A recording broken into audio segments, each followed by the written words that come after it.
అందరికీ నమస్కారం అండి. ఈ యొక్క వీడియో చూసిన ప్రతి ఒక్కరు కూడా పేరు పేరున ధన్యవాదాలు. బిఎస్వై మోటివేషన్ ఇన్ తెలుగు ఛానల్ని సబ్స్క్రైబ్ చేయండి, లైక్ చేయండి, షేర్ చేయండి. అందరికీ నమస్తే.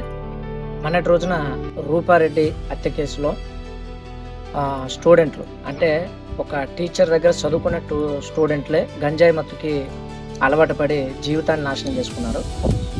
వాళ్ళు మేడం ఇంట్లో పడి దొంగతనం చేసి ఆ విషయం ఇతరులకు చెప్తుందని ఆమెను చంపేయడము, దాదాపు 11 నుంచి 17 కత్తిపోట్లు ఆమె మీద పొడిచి చంపి ఆమెను తీసుకెళ్ళి వేరే చోట పాతి పెట్టడం జరిగింది. దీనికి సంబంధించి పోలీసుల దర్యాప్తులో వాళ్ళని పట్టుకోవడం జరిగింది.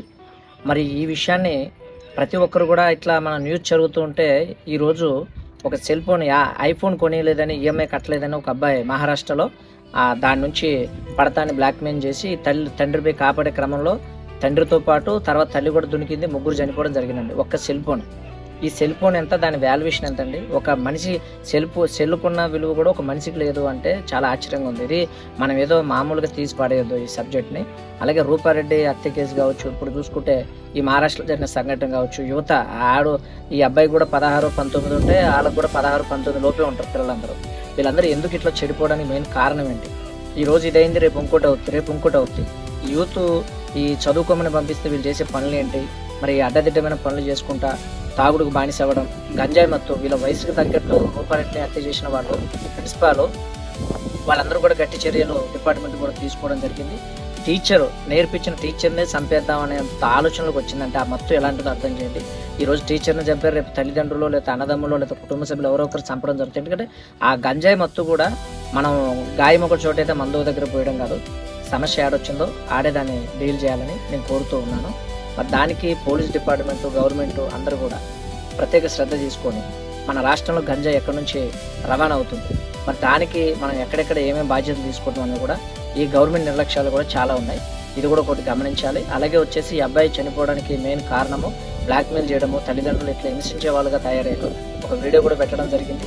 ఈ వీడియో కూడా మళ్ళీ పోస్ట్ చేస్తున్న ఈ 2 సబ్జెక్టుల మీద ప్రతి ఒక్కరు కూడా దీనికి పూర్తి బాధ్యత వహించాల్సింది. ఈ విషయం గురించి ఇక్కడ టీచర్ని హత్య చేయడము, తర్వాత కొంతమంది ఇదే కాకుండా చదువుకొని జలసాలకు అలవాటు పడి వీళ్ళు చేసే పనులు ఏంటంటే ఉదయం పూట ఆడవారు బయట ముగ్గులు వేసుకునే వాళ్ళ దగ్గర పోయి చైన్ లాక్కొని పోవడము, బంగారం చైన్ లాక్కొని పోయి పిల్లల తయారవ్వడము, తర్వాత వచ్చేసి బండ్లు దొంగతనం చేయడము, ఇవన్నీ కూడా చేసేది యువత చదువుకునే పోరగాలే. కాబట్టి దయచేసి ఒకటి గమనించాలండి. ఇప్పుడు ఈ అబ్బాయి తల్లిదండ్రులు బ్లాక్మెయిల్ చేయడం కావచ్చు, అక్కడ చూసుకుంటే ఆమెను చంపేయడం కావచ్చు, ఇదంతా ఎందుకు జరుగుతుందో కూడా ఒకసారి మనం ఆలోచించాలి. సమాజం ఎటువైపు ఉన్నాయి. ఇక్కడ చూస్తుంటే యూట్యూబ్లో కొడితే 100 సొల్యూషన్లు ఉన్నాయి. సెల్ వల్ల బాగుపడ్డ వాళ్ళు ఉన్నారు, నాశనమైన వాళ్ళు ఉన్నారు. ఎందుకంటే అలా చూసి మంచిని నేర్చుకునే వాళ్ళు ఉన్నారు, చెడు నేర్చుకునే వాళ్ళు ఉన్నారు. అది మన చేతిలో ఉండదు, మన మనసులో ఉంటుంది. ఇప్పుడు యూట్యూబ్లో ఏది కొడితే అది వస్తుంది అంటే మనం ఏది సబ్జెక్ట్ నేర్చుకోవాలో దాని ద్వారా నేర్చుకోవాలి. దీని ద్వారా కొంతమంది డైరెక్టర్లు అయ్యారు, సినీ ఫీల్డ్లో హీరోలు అయ్యారు, ఎంతోమంది జాబర్స్ అయ్యారు, ఎంతోమంది పెద్ద స్థాయిలో ఎదిగారు. యూట్యూబ్లో మనలాగా చెప్తూ లక్షల కోట్లు సంపాదిస్తున్నారు. అంటే కూడా దీన్ని ఒక రూట్లో తీసుకెళ్లే ప్రయత్నం చేయాలి తప్ప ఇలాగ పిల్లల్ని తల్లిదండ్రులు హింసించడం, తల్లిదండ్రులు పడే కష్టం పిల్లలకు తెలియదా? వాళ్ళు ఎంత చదివిస్తున్నారు? మెయిన్ తప్పు ఏంటంటే తల్లిదండ్రులు నేను పడ్డ కష్టం వాళ్ళు పడకూడదనే దాంట్లోనే చాలా వరకు తప్పులు వస్తున్నాయి.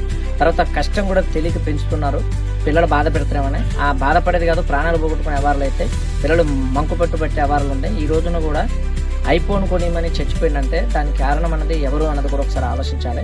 మీరు మీ తల్లిదండ్రుల నిర్లక్ష్యం ఒకటి మానండి. తల్లిదండ్రులు పూర్తి బాధ్యత తీసుకోవాలి. పిల్లల పట్ల వాళ్ళకే ఉండాలి. పక్కనోడు వచ్చి మన కుటుంబాన్ని ఉద్ధరించాడు, ఎవడో ఏదో అనుకుంటాడని మనం ప్రెస్టేజ్కి వెళ్ళకూడదు. దయచేసి వాడు పెద్ద కాలేజీలో చదివించాడు, పెద్ద స్కూల్లో చదివించాడు, మనం చదివించాలని ఇదే అనమాట. పులిని చూసి నక్కల వాతలు పెట్టుకునే పనులు చేయడం వల్ల ఇలాంటి దరిద్రాలన్నీ కనబడుతున్నాయి. కాబట్టి ఇక్కడ నుంచి అలా చేయొద్దండి దయచేసి. అందరికీ నమస్కారం. ప్రతి ఒక్కరు కూడా ప్రాణం ఎంతో విలువైంది. పిల్లల్ని పెంచి వాళ్ళని ఒక స్థాయిలో నిలబెట్టాలంటే ఎంత కష్టం అన్నది మీ అందరికీ తెలుసు, చూస్తున్న వాళ్ళకి. కాబట్టి ఇక్కడ నుంచి కూడా దయచేసి అందరూ ఓ పెద్ద మనసుతో ఆలోచించి దీనికి మన దాంట్లో ఎన్ని తప్పులు ఉన్నాయి, పిల్లలకి బాధ్యత ఎందుకు నేర్పట్లేదు. ఒకటి పిల్లలకి బాధ్యతలు నేర్పకపోవడం, మన కష్టాలు తెలియకపోవడం, వాళ్ళు ఏది అడిగితే అది కొనిపెట్టడం, వాళ్ళు ప్రెస్టేజ్గా పెంచాలనుకోవడం, ఇవి తల్లిదండ్రులు చేసే మూర్ఖత్వం పనులు అనమాట.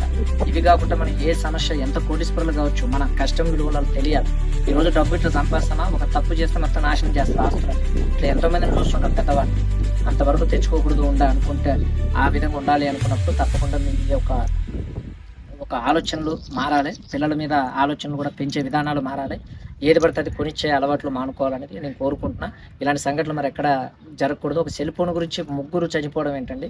మరి అబ్బాయి బ్లాక్‌మెయిల్ చేయడం, ఆయన కాపాడే క్రమంలో వీళ్ళు ముగ్గురు చనిపోవడము.